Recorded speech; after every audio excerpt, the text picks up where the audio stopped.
प्रार्थना करना चाहता हूं, आप जहां हैं वहीं अपने स्थान पर बैठे रह करके ही, खड़े होने की जरूरत नहीं है, बैठकर ही 22 तारीख को जिन परिवारजनों को हमने खोया है,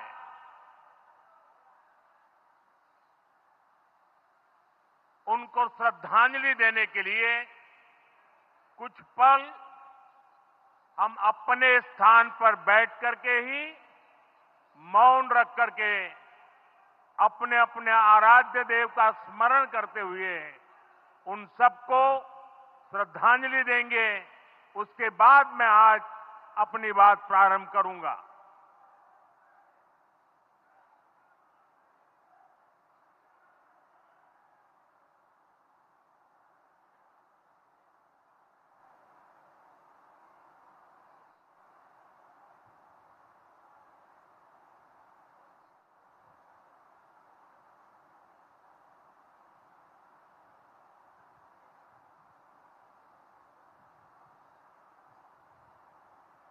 ओम शांति शांति शांति। बिहार के राज्यपाल आरिफ मोहम्मद खान जी,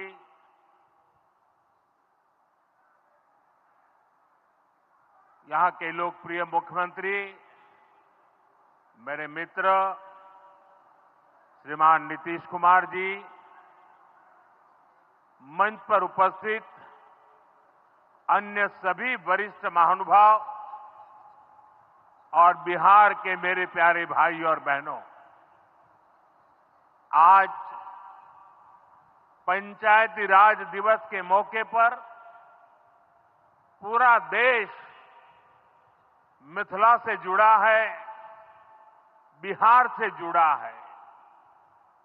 आज यहां देश के, बिहार के विकास से जुड़े हजारों करोड़ रुपए के प्रोजेक्ट का शिलान्यास और लोकार्पण हुआ है। बिजली, रेल, इंफ्रास्ट्रक्चर के इन विभिन्न कार्यों से बिहार में रोजगार के नए मौके बनेंगे। आज राष्ट्र कवि रामधारी सिंह दिनकर जी की पुण्यतिथि भी है। मैं उन्हें विनम्र श्रद्धांजलि अर्पित करता हूं।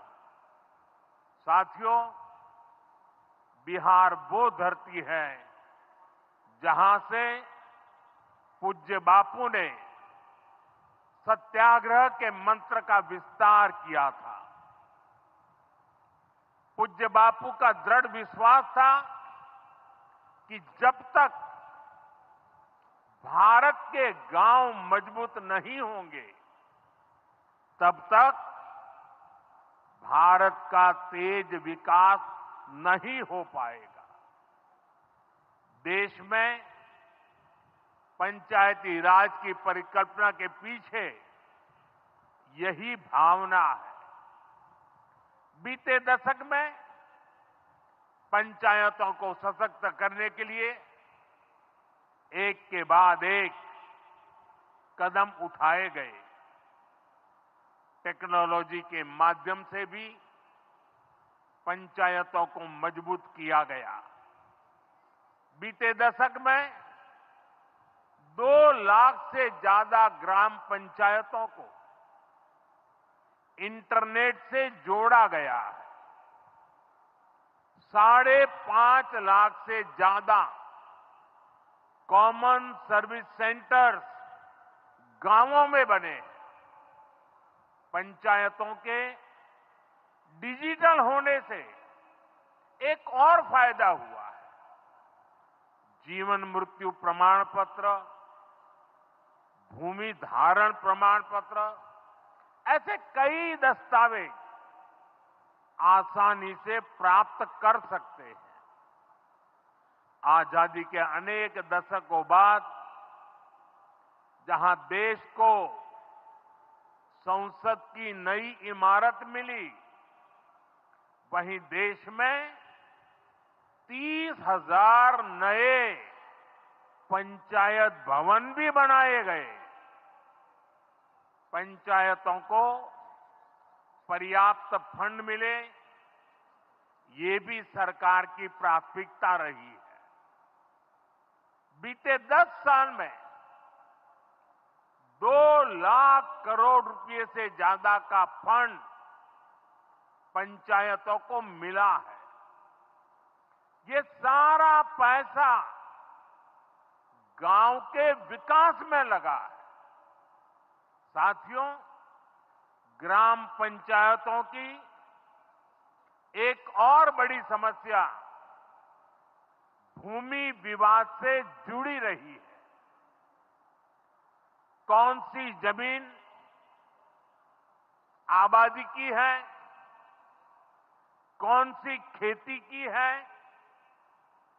पंचायत की जमीन कौन सी है, सरकारी जमीन कौन सी है, और इन सारे विषयों पर अक्सर विवाद रहता था।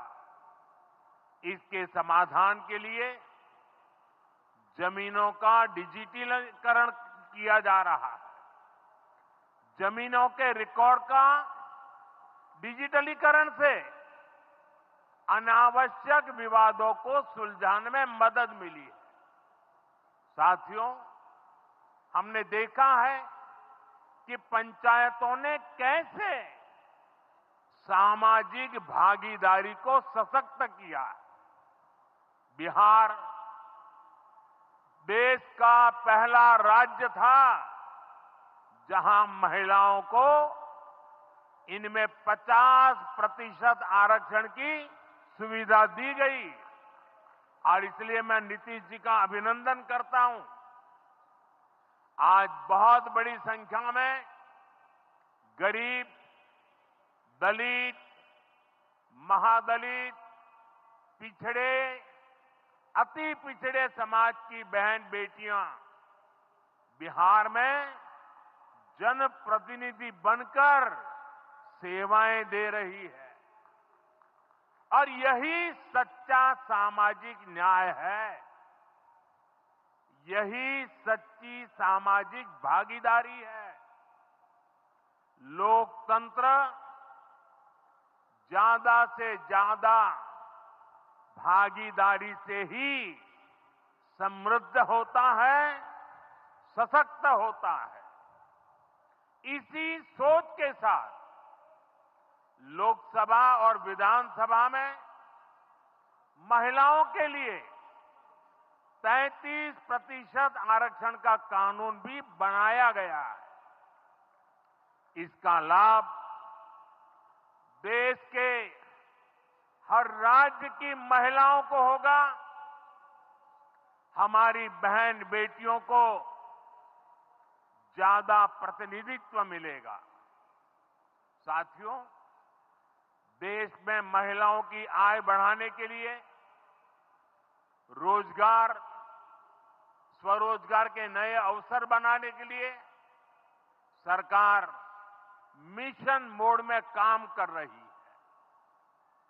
बिहार में चल रहे जीविका दीदी इस कार्यक्रम से अनेक बहनों का जीवन बदला है।